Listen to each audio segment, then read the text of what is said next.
నేను ఒక కాన్సెప్ట్ ఆలోచించానండి అని నేను యమునా కిషోర్ గారిని, ఆయన యాడ్స్లో #1 డైరెక్టర్ అని నేను కాదు అందరికీ తెలుసు కాబట్టి ఆయన్ని పిలిపించి, అంటే దీన్ని మెసేజ్ ఓరియంటెడ్గా మనం యాడ్స్ రూపంలో ఎలా వెళ్తే బాగుంటుంది అనే కాన్సెప్ట్తో నేను యమునా కిషోర్ గారిని కలిశాను.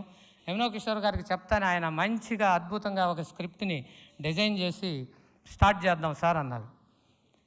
ఎవరు దీనికి ఒక బ్రాండ్ అంబాసిడర్ కావాలి కదా అంటే, ఎందుకు సార్ మీరే చేయండి, మీరు ఎంత ఓపెన్గా పద్ధతిగా ఇంత జెన్యూన్గా చెప్తున్నారు, జెన్యూన్గా వచ్చారు, జెన్యూన్గా ఎదిగారు, ఆ జెన్యూనిటీ మీలోనే కనపడుతుంది, మీరే చెప్పండి సార్, ఖచ్చితంగా మీరు యాడ్ షూట్ చేయండి, మేము భరోసా ఇస్తున్నాం, డెఫినెట్గా పబ్లిక్ రిసీవ్ చేసుకుంటారని చెప్పారు. అదే మాదిరిగా యాడ్ రిలీజ్ చేయబోతున్నాం మన పెద్దవాళ్ళ చేతుల మీదుగా.